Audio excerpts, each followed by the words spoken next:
बिरशा में मौला गाज़ी अब्बास अलमदार वफ़ा जो जश्न विलादत जो ॾियारो जोश जज़्बे सां मल्हायो वियो। इन हवाले सां असां सां टेलीफोन लाइन ते मौजूद आहे सज्जाद मेमण।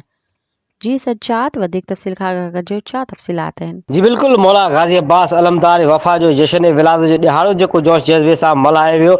पीरा बिरशा सैयद गदा हुसैन शाह लतीफ़ी, सैयद फिदा हुसैन शाह लतीफ़ी, सैयद नादिर अली करबलाई, सैयद जलाल शाह जी अॻवानी में हर साल जीअं हिंद साल बंजमन ग़ुलामान अहल बैत बिरशा पारां औलद पिण में 50 पाउंडनि जो केक कटियो वियो, जंहिंमें मुरीदनि अक़ीदतमंद शहरनि ज़ाइरनि वॾे अंग में शिरकत कई। बैद में शाह करबला जे पिण मां हिकु शानदार रैली कढी वई, जंहिंमें गुलनि जी चादर ऐं अलम पाक बर्पा कया विया। रैली दरगाह भिटाई ते पहुती, जिते लतीफ़ सरकार जी मज़ार ते गुलनि जी चादर चाढ़े मुल्क जी खुशहाली बहितरी तरक़ीअ लाइ दुआ घुरी हुई। रैलीअ में हैदर हैदर जा नारा बुलंद कया विया। जंहिं बैदि रैली फ़क़ीर लियाकत अली चवाण जी इमाम बारगाह ते पहुती, जिते केक कटियो वियो। आख़िर में रैली पिण ते पहुती दरगाह चाड़ीअ ते मौला गाज़ी अब्बास अलमदार जी विलादत बासआदत जे सिलसिले में महफ़िल मौसीक़ी जो प्रोग्राम पिण मुनक़द कयो वियो, जंहिंमें पाकिस्तान जा मशहूरु क़सीदा ख़्वान पंहिंजी ड्यूटी सर अंजाम ॾिनी। नंगर न्याज़ जो पिण बंदोबस्तु कयो वियो, जंहिंजा दुआ तलबगार सैयद गदा हुसैन लतीफ़ी, सैयद फिदा लतीफ़ी, सैयद नादिर अली करबलाई, सैयद जलाल शाह हुआ।